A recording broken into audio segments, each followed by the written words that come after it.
This dude was a blue chip recruit, an all-conference player, and a freshman All-American. He started his college football career as good as anyone could have hoped for, and he had all the potential in the world. Unfortunately, after all those accolades, he's not even playing football right now and never even got to finish his career in a Tennessee uniform.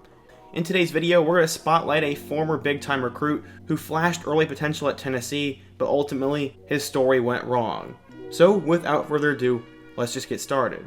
So you're probably wondering who the subject of today's video is, and it is none other than former Tennessee linebacker Darrin Kirkland Jr. But in order to understand what went wrong, we first need to go back in time. Darrin Kirkland grew up in the city of Indianapolis and originally started playing football for Park Tudor High School. That was a smaller private school in the area, so he decided to transfer up a level to Lawrence Central. They played in the best conference, and he wanted to play against the best competition. He eventually blew up into the top player in the state, and his first collegiate offer would come from Louisville, Akron, and Toledo. His junior year was tremendous. He had 71 tackles, 40 assisted tackles, 3 sacks, and 2 forced fumbles, while also performing well at camps and interviewing well with coaches. That is why he decided to commit to Michigan. When he did originally commit to Michigan, he chose them over Penn State, Ole Miss, and Tennessee, saying, quote, "I spent great quality time with the coaches and the players as well.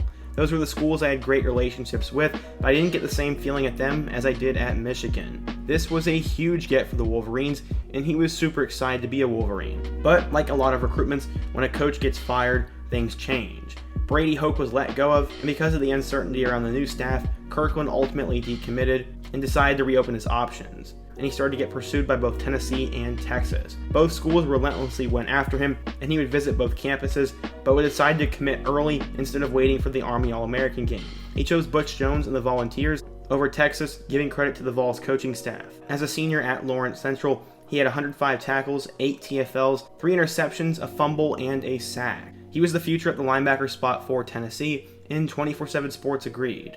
They ranked him as a 4-star recruit, the number 5 inside linebacker, and the 160th best player in the nation.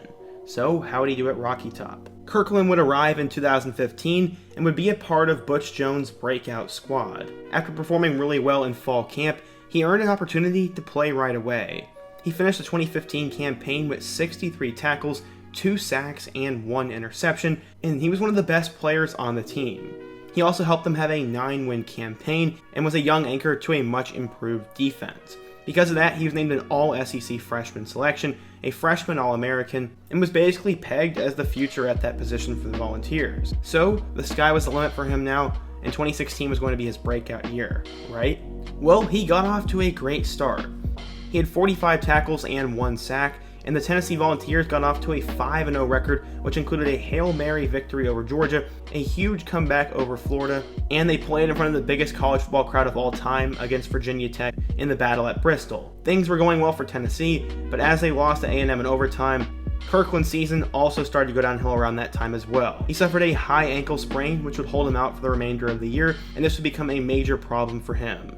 He'd end up taking the rest of the year to recover, but going into 2017, he was expected to be back to normal shape.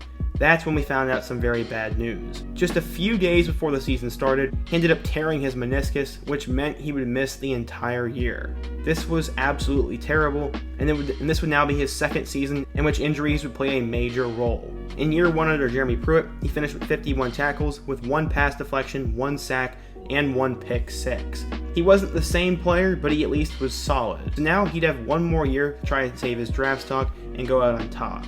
Injuries would eventually flare back up though, and he decided to call it a career. Coach Pruitt said, quote, "He has exhausted everything that he can try to do to get himself back to where he can physically play. We all get to that point in time at some point where they either tell us we're not good enough or our body tells us it's time to stop.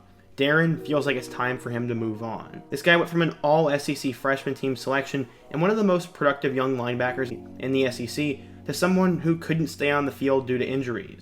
He had now retired from football, so what has he done since? He is now working in the mortgage world. Like a lot of other players who retire early, they use their name and their degree to go get a normal job, and that is exactly what Darrin has done.